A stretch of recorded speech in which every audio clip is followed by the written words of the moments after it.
Alrighty. Check. Come, piss. Come. Alright. Hello, ladies and gentlemen. Welcome to another episode of the AfroMattt Show. If you're here for the first time, welcome. Thank you for listening. If you are a repeat customer, want to say big shout out. And thank you for showing up. If you have, any thoughts, comments, or anything, I always read the comments of my videos, so put it there and I'll read it. That being said, let's get... Oh, actually, I just finished a book. I recently, today, finished this book by Vonnegut called Slaughterhouse 5. Slaughterhouse 5 was actually pretty interesting read. It was super easy. The words aren't that small. Lots of space on each page. There's a couple pictures. It's not like there's a lot of pictures, but there's a picture of titties in this book, which was awesome. But this book's essentially about this dude named Billy Pilgrim, and the dude is gifted with an ability to travel through time, but only travel through time on his timeline. So he knows everything that's going to happen. He knows, he can travel back in time and relive moments that have happened. He knows how he's going to die and stuff like that. So he's literally just chilling. It's kind of interesting because the main character, Billy, since he knows everything that's going to happen in his life, he's super chill, but he's so chill because he knows he doesn't really have a choice. He's like, and there's several times when he's like, well, they did this because they always do this. It's like that theory of determinism, I think is what it's called in philosophy, where you don't really we have like an illusion of free will, but everything that's happened, it was destined to happen since the first atom came into existence or whatever. There's a pretty interesting passage which I really liked in this book about, he sees the bombs flying backwards. I don't know if I don't know. But he sees the bomb. He's watching TV and he starts traveling in time backwards, and he sees the bombs. He's watching a documentary about the bombing. Well, actually, this book is about the Dresden bombing, but it's really not even about it. I think it talks about the bombing for a total of like a half a page. But he's watching a documentary on this bombing, and he starts traveling backwards in time. So he's watching the movie backwards. And he sees the bomb. He sees these magical planes that fly over the building, and they open up they fly over Dresden, and they open up their they're like, whatever the trap doors are, and it magically sucks up all these tubes, or these tubes suck up all the fire into them, and then the tubes get sucked up into the plane, and then the planes fly back, and back to where they came from. And then they take those magical cylinders that saved the town, and women from the homeland start dismantling these objects, and they hide the toxic chemicals deep underground, very very trickily. I don't know how he describes it, but it's a really interesting passage. I like it a lot. And I think that this book is a classic for a reason. I like to read classics because they stand the test of time, and if they stand the test of time, there's obviously, or if they're a classic, there's obviously a reason why they are a classic. I dog ear some page. I do not know why. Oh, here's a good passage. I dog ear some pages because I like the passages from them. So, America is the wealthiest nation on the earth, but its people are mainly poor, and poor people are urged to hate themselves. To quote the American humorist King Hubbard, "It ain't no disgrace to be poor, but it might as well be. It is, in fact, a crime for an American to be poor, even though America is a nation of poors. Every other nation has folk traditions of men who were poor but extremely wise and virtuous, and therefore more estimable than people with power or gold. No such tales are told in the American poor. They mock themselves and glorify their betters. The meanest eating or drinking establishment owned by a man who is himself poor is very likely to have a sign on its wall asking this cruel question: if you're so smart, why aren't you rich? Why ain't you rich? There will also be an American flag no larger than a child's hand, glued to a lollipop stick and flying from the cash register. So, I mean, it's and that was actually, I guess he was quoting Campbell Jr., Howard W. Campbell Jr. It's a really interesting story, and it's funny because it's told by Kurt Vonnegut, who's a really funny person, but it's also really sad because it deals with war and death. I didn't even know the Dresden bombing was a thing, but apparently America and so the UK decided it was coming close to the end of the war, and they wanted to end it pretty, before they dropped the nukes. They wanted to end it and have a pretty decisive win. So while they had already bombed most of the Western Front on Germany, so they were pretty much out of big cities to bomb, and Dresden being the fourth biggest, it was a 4-hour flight into Dresden from the UK. So it wasn't really a main target because it was so far away. It was like an 8-hour round trip for the pilots of these bombing squads. But, they had done so much damage on the Western Front. They didn't really have many options left. Dresden itself thought they weren't going to be bombed because they're like, hey, we're just civilians and prisoners of war. We're just chilling. But the UK was supposed to be on a bombing run on a different city, but the weather was not permitting. So they're like, fuck it, let's go to Dresden. So they dropped I think it was something like 13 million pounds it's like 13 tons, or it was like 114 tons or something. They dropped a ton of incendiaries, explosives. They pretty much just made it rain explosives on Dresden for most of the afternoon. And then this caused Dresden to catch on fire in what's called a firestorm. Firestorms are dangerous because it gets so hot that it sucks all the oxygen. All the fire needs oxygen, so it sucks all the oxygen out of everywhere.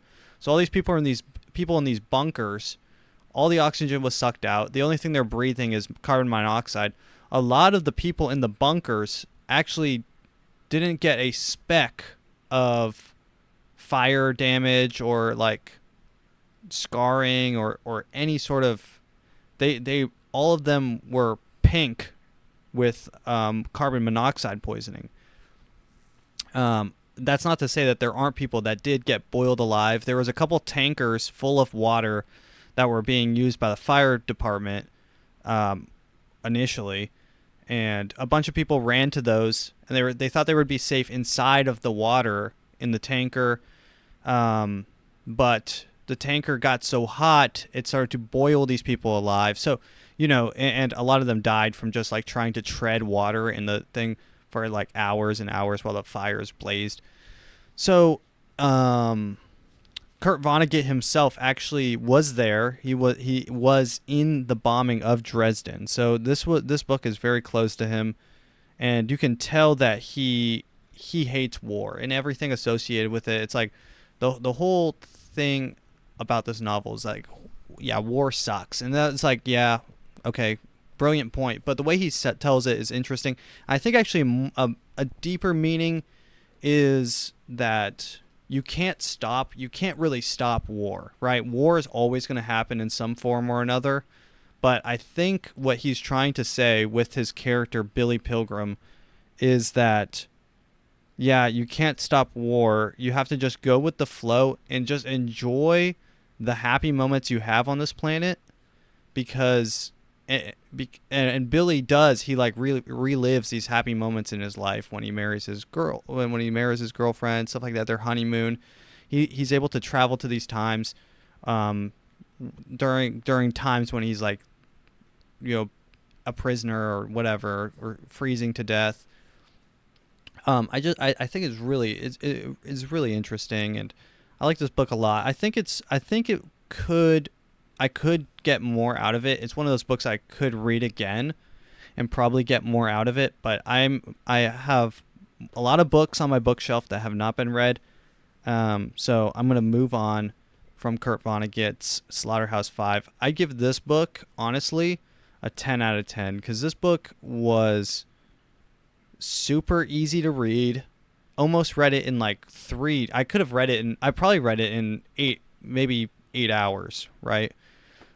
Total. Well, maybe less. It was probably like 5 hours total, split between like a week. I don't read that often. I try to read 30 minutes a day, but really easy book to read. Really interesting storytelling technique, completely out of order chronologically as this dude hops between himself and different timelines and stuff. Well, it's the same timeline. The dude gets abducted by aliens, but it's kind of left ambiguous whether he's like hallucinating this or if it's like really happened. I don't know. And maybe that's like something to do with like trauma from war. But it was a really, really interesting book. I like it. I've heard really great things. I can see why. Kurt Vonnegut, he's really, really good at writing. He's really good. And one of the main things he says is, "So it goes," and that's like, you can't stop people dying. It's just like that's how it is. He's like, they're alive in their past and in people's memories. So it goes. I don't know, man. I don't know where that passage was, but it was really interesting when he was watching the bombs travel back in time, and then he extrapolates and he's watching like the whole show backwards, and he's like, and then the entire human race conspires to make 2 perfect people, Adam and Eve. That's how it ends, I think, if my memory is correct. Yeah, I'm definitely going to read this book again, but I have a lot of other books to read on my to-be-read list. I think I'm going to read maybe Clockwork Orange. I haven't watched that movie, so I'm thinking about reading it and then watching the movie, but we'll see. There's a lot on my list. Yeah, I want to read Of Mice and Men. That one's a really short book. It's like super thin, so I might read that one just to get it out, really quick read out of the way. So maybe I'll be doing that one next week. But let's move on to the next portion, which is the news. The news. All right. The news. Alrighty.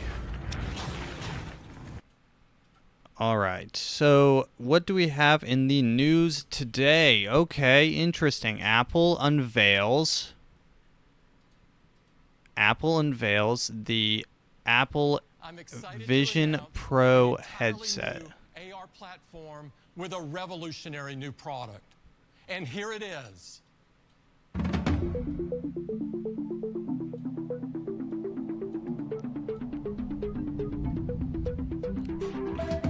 Apple's really coming in clutch. So for those listening, this is looks like a VR headset.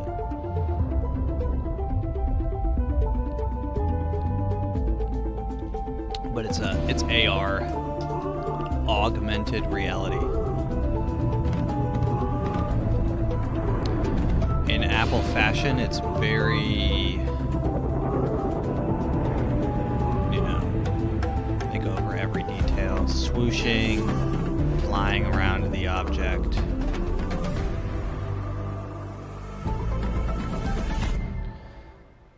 Interesting. Introducing Apple Vision Pro. Vision Pro is a new kind of computer that augments reality by seamlessly blending the real world with the digital world. It's the first Apple product you look through and not at. Vision Pro feels familiar, yet it's entirely new. You can see, hear, and interact with digital content just like it's in your physical space. And you control Vision Pro using the most natural and intuitive tools, your eyes, hands, and voice. With Vision Pro, you're no longer limited by a display. Your surroundings become an infinite canvas. Use your apps anywhere and make them any size you want.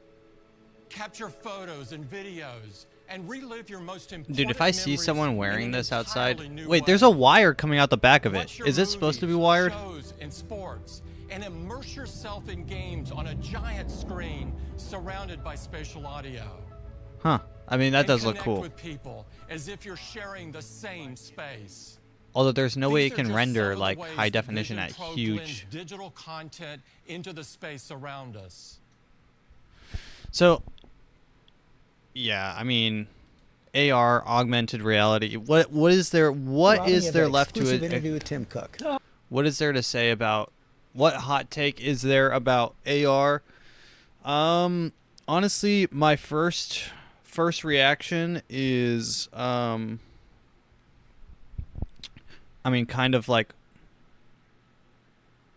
I really honestly don't care because it's probably so expensive that 12 people will buy it. If I see someone with an AR headset on, I immediately think that they're a loser. Like,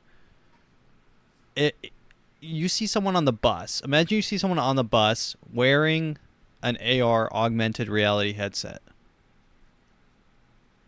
What are they looking? First off, what are they looking at? That is that important. That you have to put on a giant head. It's actually honestly kind of big.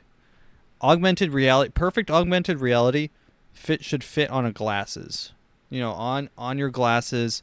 Shouldn't be a giant headset that covers, like ski goggles, covers up 90% of my face, and then straps with a cord going down my back. I don't want any cords. I hate cords as it is. I have cords coming out of my computer, connecting to my headset. My headset's connected to my microphone. Cords are the worst. So I think that it will be a colossal failure. But it does bring us one step closer to a, kind of a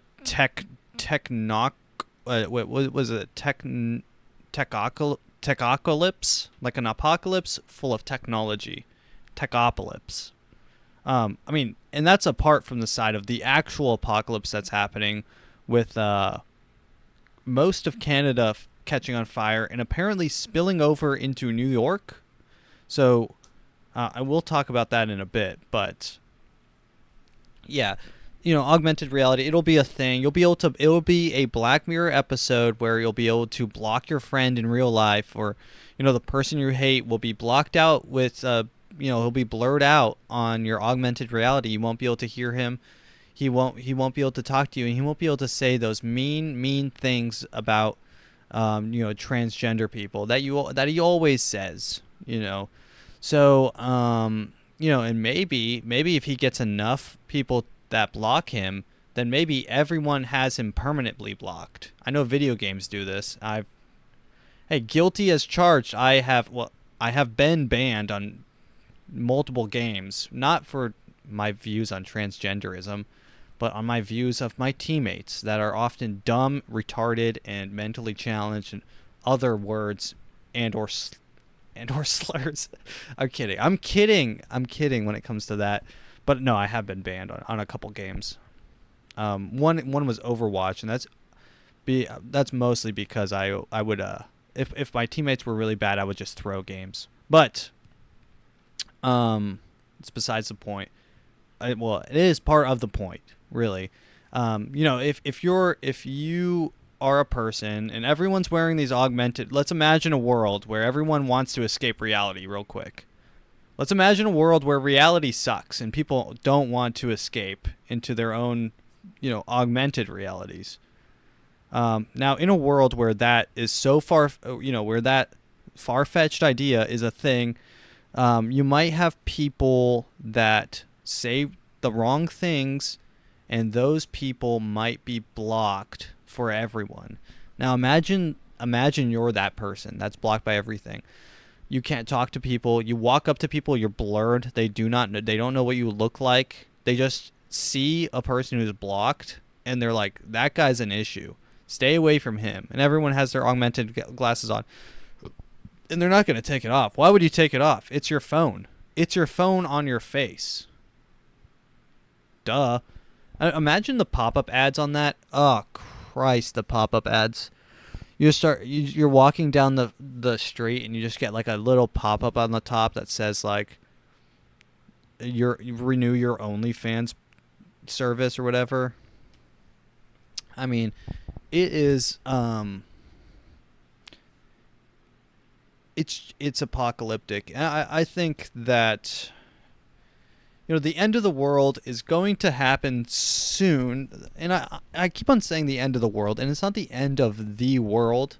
It's the end of the world as we know it. It won't be even remotely similar to anything that anyone knows. It'll be kind of like, like imagine how little people talk to each other now, and multiply that by a factor of like 1,000, and add in like a ton of autism and people with weird conditions that alter their actual.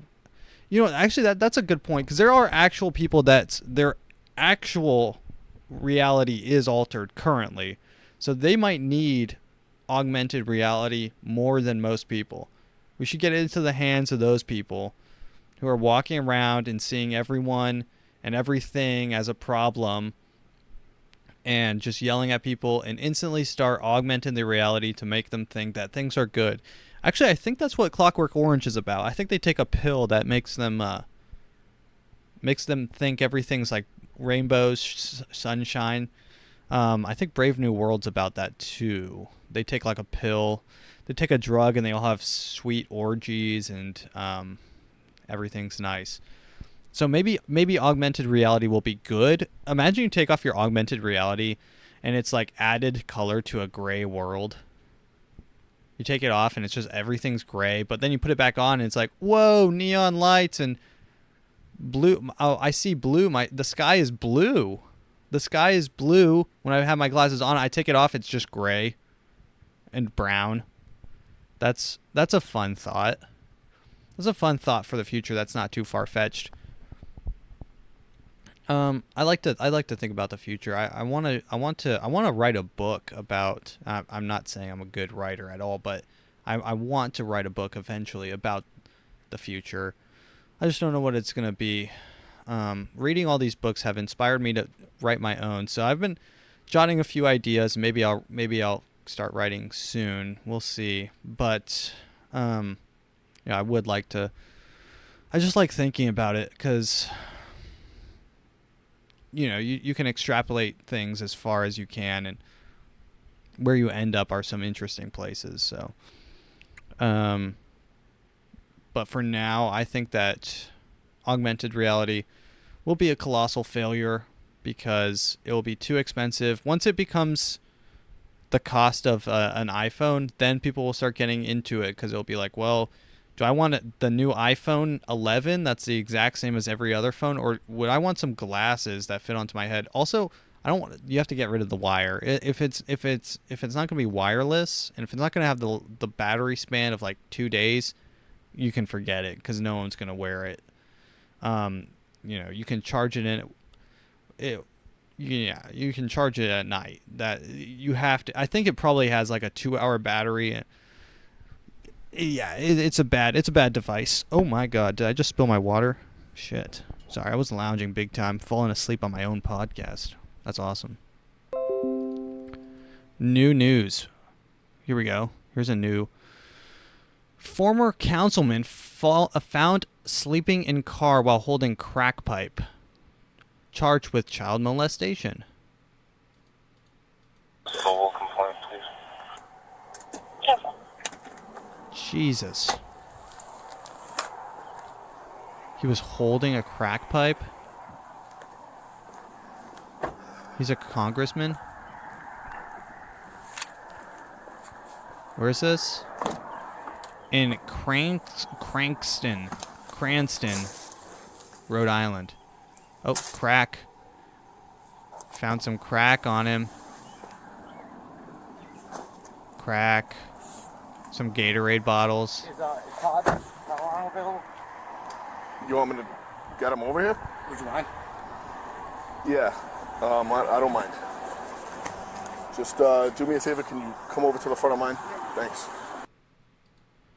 Dude, this is an hour long, like, body cam footage. That's crazy.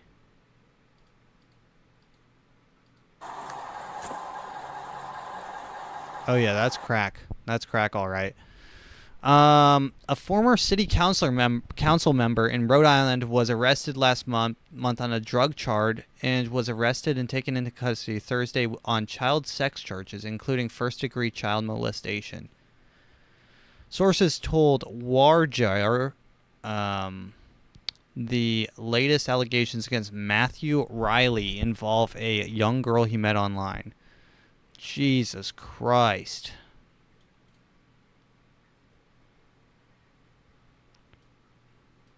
Discovered he was passed out with a glass pipe and a lighter on May 15th. Police said the substance found in his car tested positive for crack cocaine and fentanyl. Damn, dude, they're putting fentanyl in everything. You know, another brave soul claimed by fentanyl. It's horrible. Good, hardworking Americans every day sucked into the, the vortex that is fentanyl. A hardworking American, this guy, he's a councilman. You voted for him. He wants to help he wants to help the nation. He probably had dreams of moving up the ladder, maybe going from councilman in Rhode Island to maybe he's going to run for governor one day. Maybe he has hopes and dreams, I guess besides, talking to underage children online. But another brave soul, I'm tired of, I'm sick and tired of? Sick and tired of. Knock it off. Knock it off, politicians. You're supposed to be the best of the best. You're always supposed to be the best of the best. And look, this is what we have. Crackhead councilman. I don't even know what a councilman is. What do they serve? What purpose do they serve? I assume they're all kind of smoking crack, though. You have to kind of smoke crack to be a politician. They're all kind of smoking that dank. Not that dank, the crank. They're smoking that crank.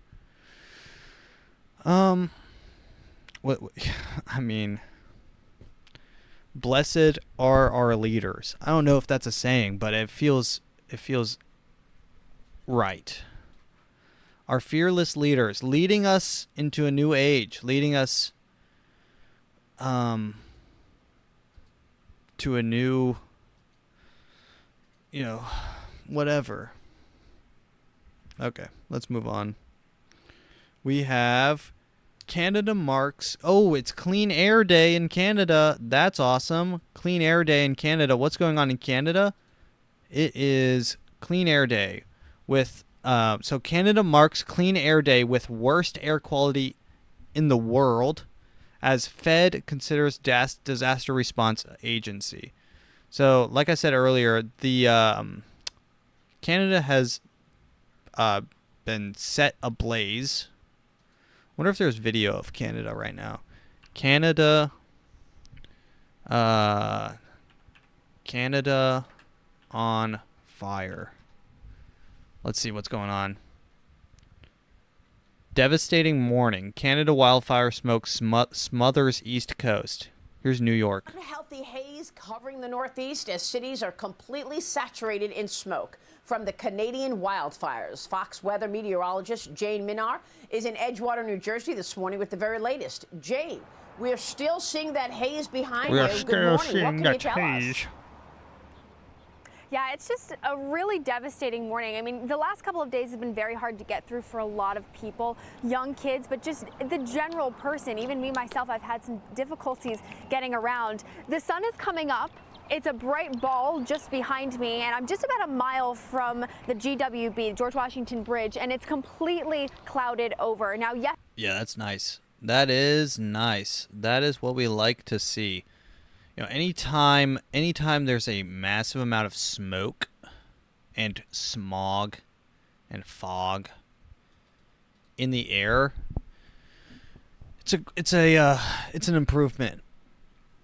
You know, in a bizarre twist of fate, as a country saw one of its worst days it's ever seen for national air quality, it is National Clean Air Day in Canada. That is it's time like these. There are too many times when I think we're living in a simulation.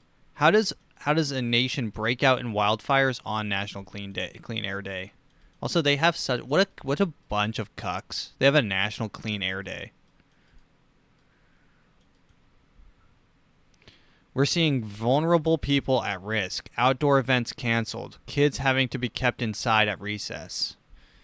In the morning, Environmental Canada's Air Quality Health Index listed Ottawa and Gatineau at Quebec as the worst in Canada with a high-risk warning. They were followed closely by Eastern Ontario, cities of Kingston, Cornwall, and Belleville. Residents in those cities were encouraged to limit outdoor activities, and those most vulnerable to the smoke told to avoid them altogether. So I mean, So fires just, I guess, start up. So these fires just start up, and I don't know if I feel like people are blaming global warming. Because as the world gets hot, I guess it starts fires. The sun fires up the forest. I'm not too sure. I know California a couple years back caught on fire. I haven't. You know, I'm kind of in the southern half of the country. I haven't caught any of this haze, but you know, it's what it is. Canada is going up in a literal ball of fire, smited from the planet. You know, a Christian, God-believing man would say it's all part of God's plan. And, you know, although I'm not Christian or religious at all, and for that matter, it might be part of God's plan. Might be to rid the world of Canadians in one fire and brimstone. Imagine it just starts raining, only like acid rain, you know, small debris from asteroids only on Canada. I mean, Canada's a pretty new country. I'm pretty sure it's only like 30, 40 years old. I feel like it's an old, like, how old is Canada? They were like made in like 18 something. Wait, how old is Canada? They're the most cucked out country. Canada was founded in when? Cannabis. Canada celebrated a big milestone in 2017, 50 years since Confederation. Interesting. So they're only 150 years old, which is pretty, I mean, granted, this says that they're 12 billion years old, but yeah, you know what it is.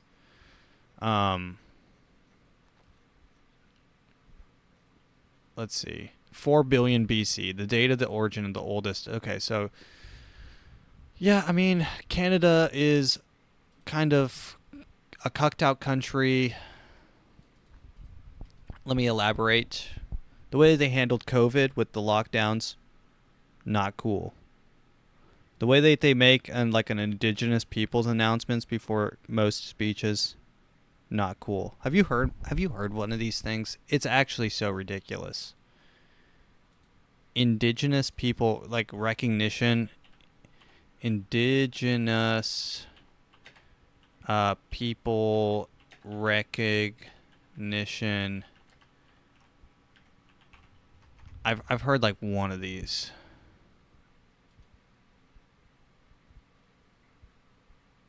Like before they start a speech, they'll be like, "This is land brought to you, you know,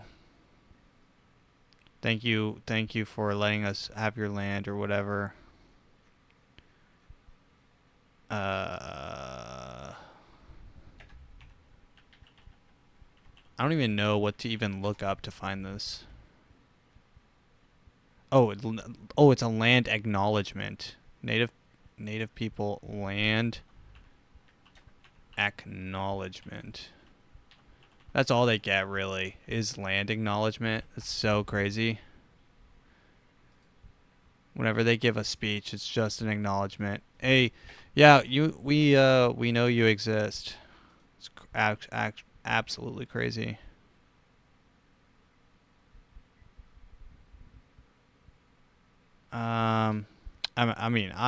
I love Native American people. I like how they think. I like how they value the planet and stuff like that. But the land acknowledgements are really cringe and gotta go. It's sort of just sad. It's, like the best that we give them is just like a 5-second, yo, my bad. You know what? Oopsie. Yeah, I know we killed all you guys, but we're acknowledging that we're using your land to do a 2-hour concert about whatever, we're doing a concert where we only play, the entire audience is completely white, and we only do song remix covers of the Beach Boys. We are making a landing acknowledgement.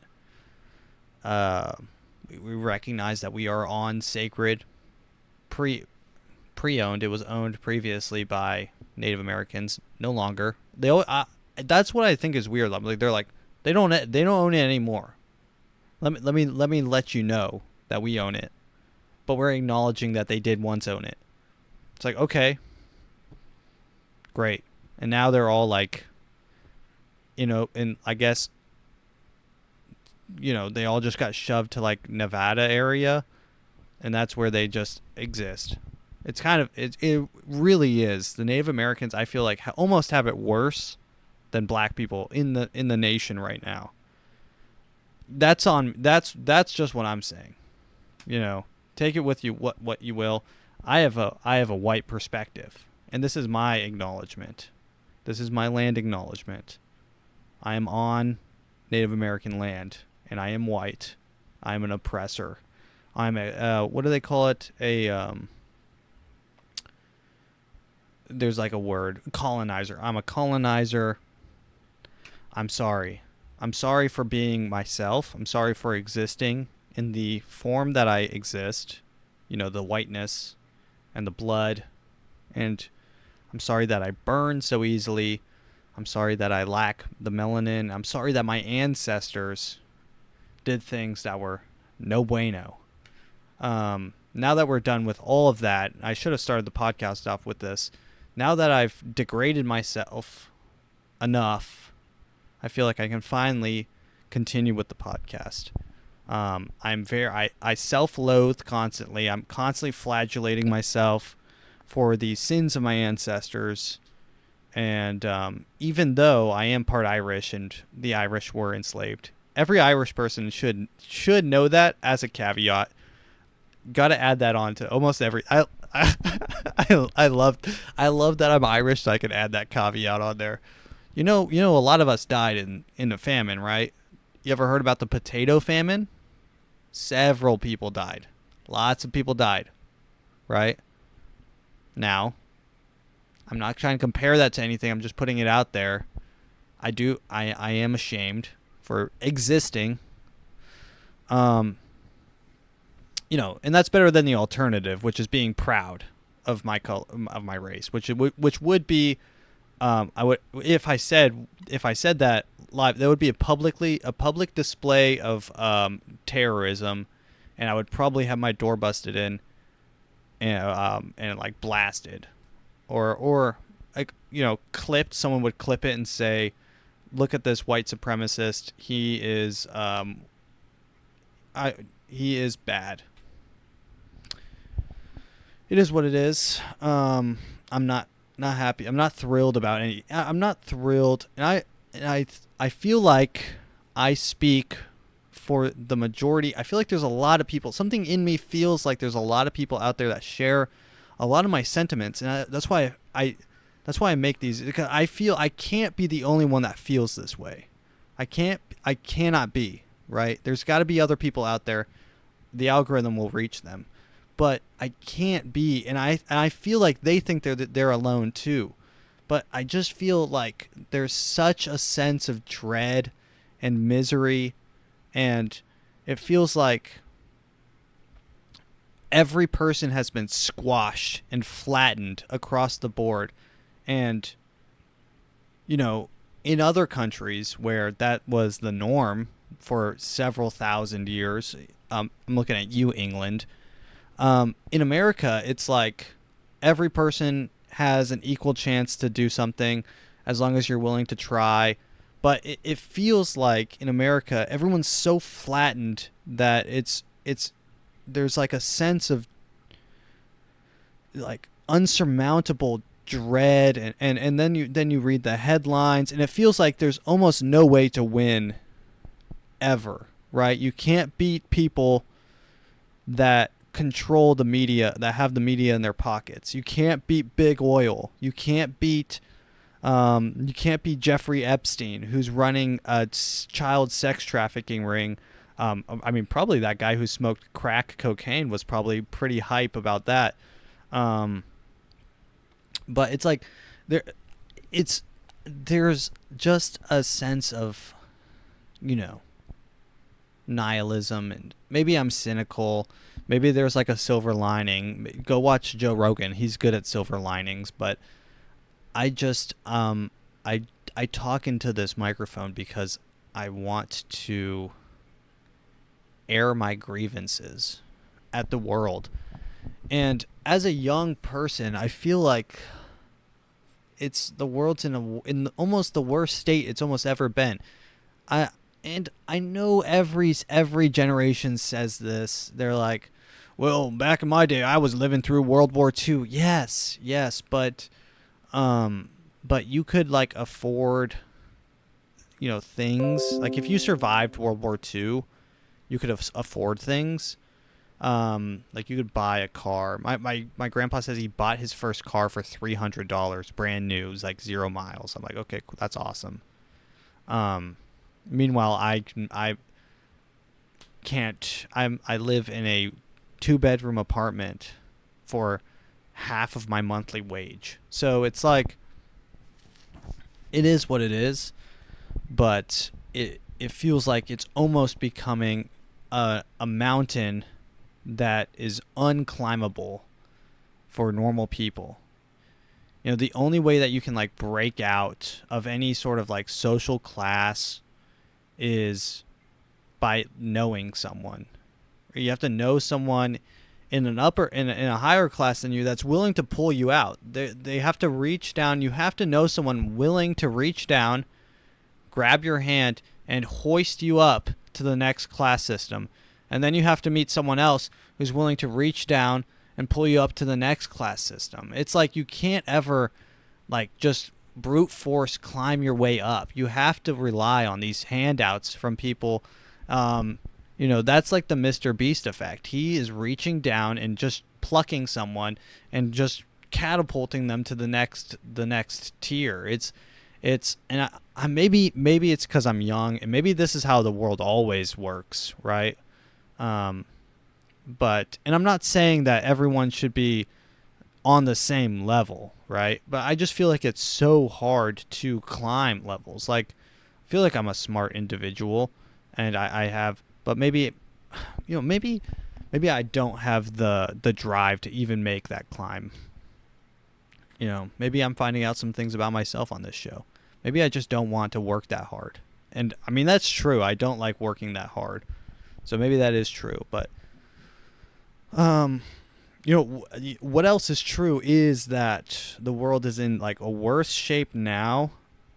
And, maybe like, yeah, you can work hard to climb up the ladder. But I feel like, especially with the advent of AI, it's like now you literally can't work to get out of it. Like, yes, you could work 4 jobs or whatever you want. You could kill yourself with manual labor, but it's like they're not going to pull yourself out of the whatever your tax bracket you're in. Barely. Maybe you'll make $100K. Maybe. And kill yourself in the process. But I don't know. I don't know where the world's going to head. I'm just along for the ride, and that's what this show is. This show's a ride, and that's why we buckle in, we strap in, make sure all hands, feet are inside the car at all times. Do not leave the vehicle. We strap in, and we're catapulted at Mach 10 speed, going straight down the course. And there's not much you can do about much that's going on, really. I'm sorry. It's true. You can't really do much. What are you going to do? Write a letter? What are you going to do? Start a petition? Dude, I love people that you're going to start a GoFundMe? Okay. All right, bro. Hey, sign my GoFundMe to kill big oil. Hey, sign my petition to stop big pharma. You wake up with a bullet in your back of your head, suicide the next day. Yeah, let's stop big pharma, the number one contributor to advertisement on all news networks. The number one lobbyist to political parties. Let's stop big pharma. You know who's against big pharma? I'm a big RFK fan now. His name's Robert F. Kennedy Jr. Robert F. Kennedy Jr. I think he's running for president, and I've been listening to him pretty heavily, and he is kind of based. He is based and red-pilled. He was totally against COVID-19 vaccines. He's actually against vaccines in general. He is kind of running on a platform where vaccines cause autism, which is so badass. I've been waiting for someone to speak their truth. I don't even care what their truth is. Speak their truth. Well, I do kind of care what their truth is. But he was a lawyer. He still is a lawyer, I guess. He's very smart. He the only thing is, like, his voice. Once you get past the voice, it's easier to listen to him, but he is pretty interesting. He has some spicy takes on, COVID-19. He hates the pharmaceutical companies. And that's why he was so against COVID-19 vaccinations, because he's like, this is just big pharma doing big pharma things, Fauci doing Fauci things. Let me see. I think I have a video of him. RFK. Yeah, here he is. Oh, here's his hot take on autism. Autism. He calls it the autism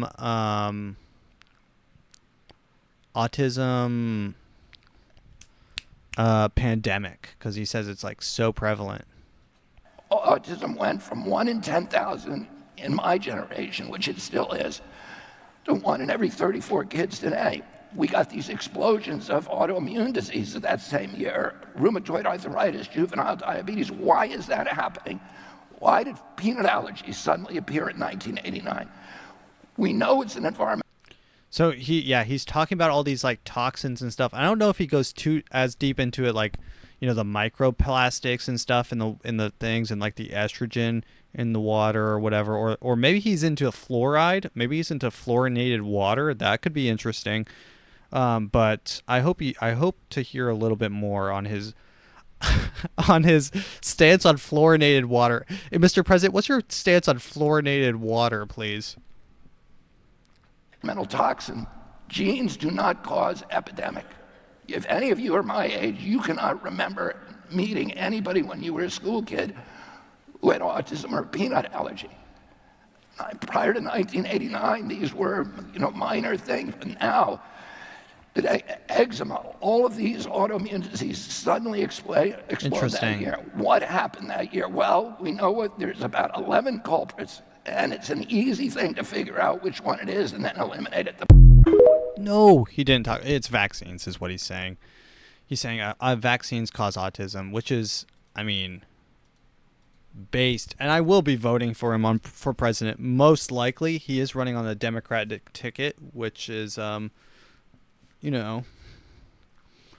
Democrat. He's not your usual Democrat. I watched an entire interview with him and Jordan Peterson, and Jordan Peterson threw some heaters at him, which he kind of backed off on, a couple of them, but it was pretty cool and his voice is tough to listen to, but it's a disease that he has, and I think he says he got it from a vaccine. I'm not too sure, but keep an eye on RFK Jr. RFK Jr. And how could you not be a conspiracy theorist when your entire family's been killed by the CIA? Like, his entire family has been killed by the CIA. I think I have screenshots about how every Kennedy has died in history. Like, you look at these death stats, and it's just like, let me see here. Okay, here we go. John F. Kennedy Jr., son of JFK. President JFK was worried about his son in planes when he got older because of his family's misfortune. Died while piloting a plane. That's his son, John F. Kennedy Jr. John F. Kennedy, 35th President of the United States, served in World War II, survived a boat collision, assassinated in his first term presidency. Joe Kennedy Jr., served in World War II, volunteered for Operation Aphrodite, died when explosives in plane detonated early in flight. Rest in peace. Joe Kennedy Jr. Bobby Kennedy, famous, ran for president in 1968. Killed by a Palestinian immigrant shortly after winning the California primary for supporting Israel and Arab-Israeli war. Rosemary Kennedy, not many people know about her, had a mental health issues and was seen as rebellious. Father sent her to a sent her in for a botched lobotomy at age 23. She got a lobotomy. Lived in with the mental capacity of a toddler for the rest of her life. Kick Kennedy, which is cool. She was married to William Cavendish. Died in a plane crash with her lover. Parents didn't attend her funeral because she married against their wishes. Ted Kennedy, badly injured but survived a plane crash while campaigning for Senate re-election. Drove car off a bridge and killed the passenger in a Chappaquiddick Dick accident. Michael Kennedy, son of Bobby Kennedy, died while playing football while skiing and crashed into a tree. Okay. I don't know how he died while playing football and skiing, but was he playing football on skis? Or maybe that one was not the CIA. But, his entire family's had some bad luck. So let's continue with the news here. San Francisco is now worse than Afghanistan. Immigrant store owner says after losing $100K to burglars. San Francisco. Okay, let's see. A man who immigrated to the United States in the 80s opened a store in San Francisco in 2003. Now reportedly says that Californian city is worse than his home country of Afghanistan. The co-owner of Cigarettes Are Cheaper in San Francisco's Richmond district, who is referred to as Zaid in the report, or Zaid, is speaking out after burglars stole roughly $80,000 in merchandise and $20,000 in cash from his store in the last week. Jesus Christ. Zaid reportedly claims that a little more than half a dozen thieves smashed his store's windows last Tuesday and had plenty of time, around 20 minutes, to ransack the store as they knew the police weren't going to do anything. San Francisco seems to be in good shape. The politicians need to get a grip on this because it's worse than Afghanistan or Iraq, Zaid told Fox News. At least in Afghanistan, the Taliban will cut your head off, cut your hand off, and people are afraid to commit such a crime, Zaid reportedly added. He kind of has a good point, though. He kind of has a good point. The Taliban were like a policing force, separate from the government, that would go around and, they weren't good people, but they had a set of beliefs that they enforced. Sort of like, I guess you could boil it down and say they were Batman. The Taliban is Batman. They are, vigilantes going around stopping crime. People are scared. They see the Taliban sign. Dude, am I turning into Robert Kennedy? They see the Taliban sign up at the top of the... I feel bad for making fun of him because it's like a disease that he has. He has a disease. It sucks. It really does. And imagine how stupid America is that, like, him having a bad voice makes him less of a presidential candidate. Like, just having a bad voice can make you less of a candidate. It's actually so stupid that that's how dumb our nation is. But yeah, no, he kind of has a good point. There needs to be some sort of mob justice, if you will. We need to go Joker mode. Get a Joker out there. Mess with some shit. Let's read this one last news article. For $250K, you can live under a bridge in Alhambra, inside the home that has the internet talking. Time in real estate, location. A one-bedroom house in Alhambra is for sale, but it's literally on a bridge. That tiny one-bedroom... You can be a little troll. Fixer-upper is for sale, and it can be yours for cheap, relatively speaking. Now, the realtor says it's perfect for a young professional who wants to be close to downtown. What say you? KTLA Samantha Cortese live in Alhambra so good. With a closer look. Sam. I love that the realtor is trying to sell as best they can. Perfect for the budding professional wanting to be close to downtown. It's on the bridge, so you get plenty of views, and you're away from traffic. Sharon, Micah, what do you guys think of the roof? This is a rooftop deck. It's about the size of the entire property. We did a walkthrough with the listing agent today who says what most real estate agents say about the LA market. It's only going up. But in this case, baby. It is going quite literally down. Right over this is the place. For $250,000. We've already got multiple offers. We're already in the threes. What? No shot, dude. Also, him telling on the news how much they're offering, him saying that we're already at the threes could be malpractice because you are supposed to ask for expressed consent to relay any information about the price of your home, the offers that you have. You have to ask the seller. I don't know if he's asked the seller, but I'm just saying, I don't know if California is like some sort of like free-for-all knife fight, but I mean, you can't just be telling people how much your offers are. And that kind of makes me think that maybe he has no offers. But then again, it's California, and there's 100% probably someone out there. They saw this for $250. They're like, oh, I want to live on top of a bridge overlooking, this place kind of looks like a prison. Okay, $300,000 or more, you too can be a homeowner in Southern California under a bridge. What do you think? It's pretty bizarre. I've never seen anything like this, so we're just here to investigate, actually. Is that? So are we. Are they having an open house? Listing agent Douglas Lee showed us around the unique property on Main Street in Alhambra. The idea that we had here was to turn this area into a Murphy bed. It's a 462. I hate realtors. I hate them so much. He's talking about like, so my plan here was, so you know how we're over a bridge?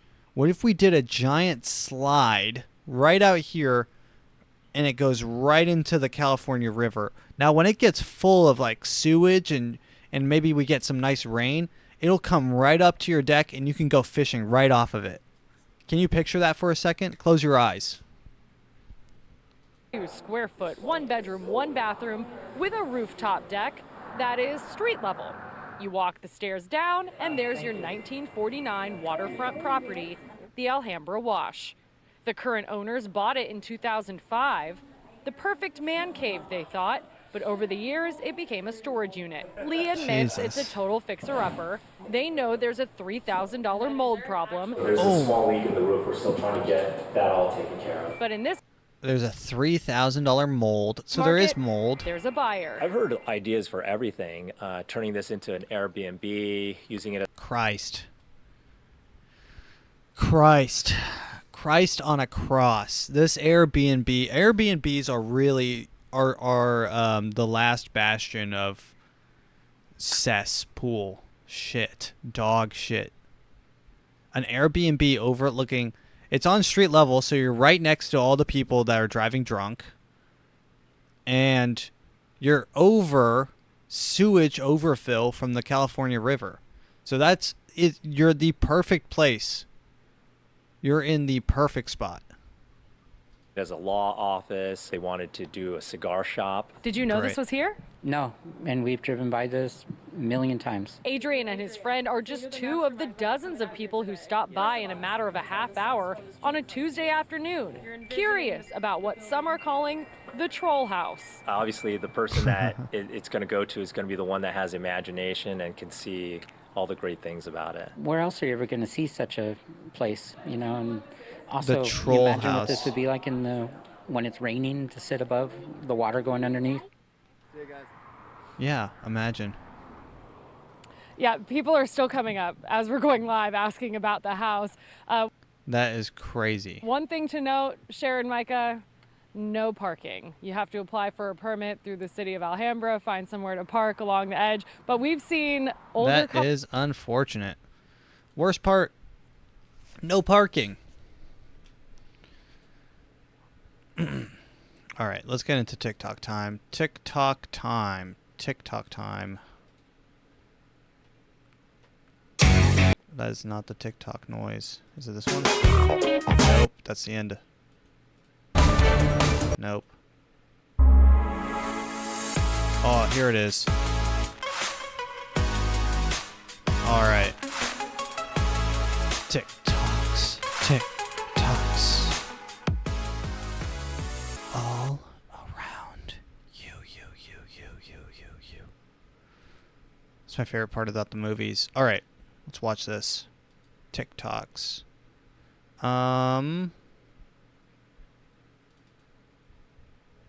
What is this, lady? Oh, this is a 3-minute video. Being on time is... We are not going to watch all this. By the way. White supremacy, because what are they always on time to do? Here it is. Being on time is white supremacy, because what are they always on time to do? Oppress. She's not wrong. She's not wrong. She's not wrong. 100% right.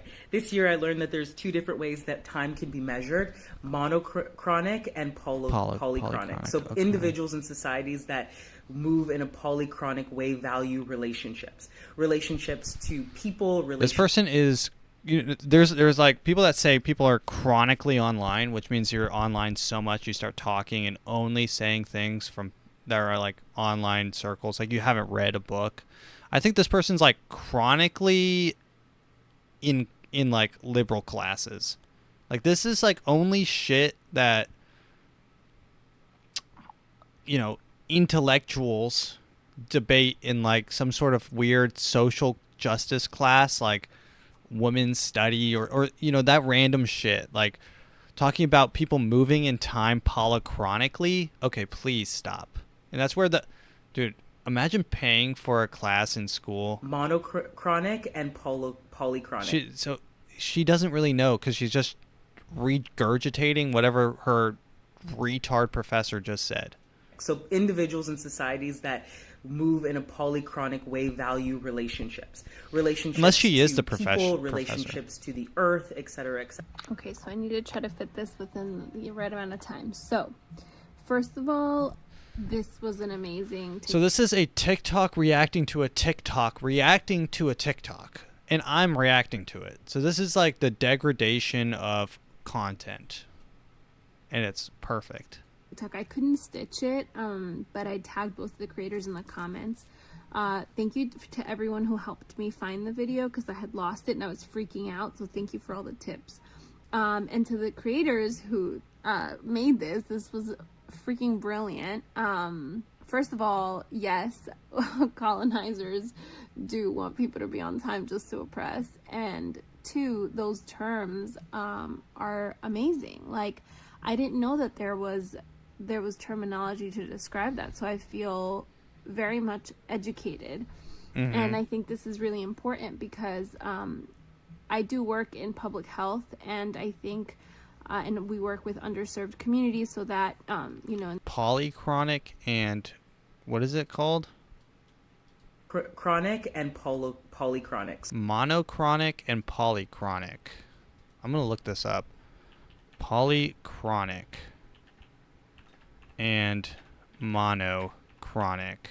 This is some like bullshit. Monochronic versus polychronic cultures. Christ, can we stop? Time is a fascinating concept, but some abide by the clock and expect promptness, while others take punctuality less seriously. Chronetics cultures might not be part of your travel checklist, but it's certainly important to gather some information about monochronic and polychronic culture before embarking on your journey across the world. You need to be aware and understand that people perceive, value, and manage time in immensely different ways. These differences can cause glitches in understanding what the other person's doing. A simple example is in the U.S. A firm and brief handshake shows confidence and masculinity. A wilt handshake by a man can be perceived as a sign of puniness. But in most parts of Africa, a wilted handshake is the right way to do it. Moreover, it is common in Africa for a handshake to last for an extended time, while in America, a handshake for a few seconds is taken as awareness, warmness, and probably attraction. Oh, extended for a few. Okay, yeah. The function of time and interaction known as chronemics. It is one of the numerous subdivisions of the study of nonverbal interaction. The use of time can be an impact on lifestyles, daily schedule, swiftness. I mean, is this real? Is this for real? Monochronic cultures like to act on just one thing at a time. They value a clear order and sense. I mean, this feels and sounds a lot like bullshit. Smells like it too. Smells like astrology. Monochronic cultures like to act on one thing at a time. If you're in a monochronic culture, you value a clear order and sense of there being proper time and accommodation for everything. They don't have value distractions. Monochronic people run the Western domain. That's not to say that everyone is bound that way, far from it, but life cycle, grind, and social order are systemized according to monochronic values. So, and then polychronic. If you're a polychronic person, you lean towards being further unsolidified and less assembly. Connections, subdivisions, substitutions, changes in attitudes take superiority. Having numerous ventures running at the same time and, is put before promptness. Numerous parts of America, Africa, Latin, and Asia are considered to run this way. Polychronic people have the following appearances. They do numerous things. Yeah, this feels like astrology, and it feels like not real. So yeah, we got educated. Thank you. Let's watch a couple more videos. Here we go. This guy. We love this guy. Here's a new collection of Sam S. Taylor. I get hard, really hard, for tight Chinese guys, and this tiny little Chinese girl is delicious. Little white men from the United States scurry to me. He's old, he's fat, he's white, and he cannot get enough of me. Very horny but sexy Filipino here, and Romanians are coming, and I have kidnapped one of them here. I'm going to fondle this young Rwandan boy. Get turned on by pasty white guys. Jesus. I love that guy. I like his energy. He brings a good energy. All right, let's watch two more videos. So this one's pretty cool. AI is being put to good use in I wish I could say I was shocked to find out that Israel's techno-dystopia is testing out remote-controlled guns with AI tracking systems on civilians in the West Bank. They've just installed one in Haida refugee camp pointing directly at the entrance to the Palestinian neighborhood. Cool. This same spot where an Israeli sniper shot dead a 13-year-old boy and regularly fires at kids. I guess Israel's massive wall... That's fun. Look at that kid playing with the smoke grenades, though. See this kid playing with the smoke grenades? Really fires at kids. I guess Israel... He's playing. It's fun. Stop making a big deal out of it. Literally stop. It's not that big of a deal. They're shooting at kids. They're fun. They're having fun. They like dodging. It's like fireworks, okay? Stop. It's not a big deal. These kids grow up with it. Grow up. How about you grow up? And how about you join them in playing with the gunfire? Join them, play with the gunfire, have fun. Get loose a little bit. Shake it off. Let that hair down. Dance with the gunfire. The smoke gas coming in. It looks like a smoke show. Pyrotechnics, flamethrowers, blasting in the air, gunfire into the air, fireworks, blasts. You're having fun. Music, feel the rhythm. Feel the rhythm of the gunfire. You're hearing cannons now. Boosh, boosh. Get some headbangs in. It's fun. Enjoy it. Enjoy it. Stop complaining about Israeli shooting at the civilians. Embrace it. It's all part of it. It's part of the whole culture. It's fun. It's polychronic. It's monochronic. It's everything. Shove it up my ass. I want it. Israel's massive wall, armored military jeeps, snipers, foot soldiers, and 6 watchtowers surrounding the area just wasn't enough defense against the scary Palestinian kids with rocks. That's fun. They got foot soldiers. I wish I could say I was shocked to find... They got foot soldiers. That's cool. You get to watch them walk. They're like big action figures. They walk. They hold poses. They have guns. They have real life guns. You can point and say, that guy has a real gun and he's coming this way for my family. Wasn't enough defense against the scary Palestinian kids with... All right, let's watch one more video. This one I saved the best for last. I found this gem, this absolute gem, deep in TikTok. Here we go. I got patent on this. I got a patent on this. So this guy has patent on this. I got weed. So he's holding up a small bottle of alcohol that is very murky. It is murky. And he's explaining why it's so murky. So he says it has weed. I got weed. Weed. I got alcohol. Alcohol. And a little bit of crack. A little bit of crack. And this will make you... Hey, yo. He's shaking it up. He's shaking it up. He's taking a sip. He said it'll make you rock. Hey, I got a mink collar. Just like being in hell. Just like being in heaven. Just like being in hell. Oh, yeah. Shake it off. And I sent that raccoon to get the fur, and I got patent. That's fun. That's what we like to see. Not everything's bad on the Western Front. And I'm talking about the West. When I say the Western Front, I'm talking strictly about California. Ladies and gentlemen, thank you for listening. This has been the AfroMattt Show.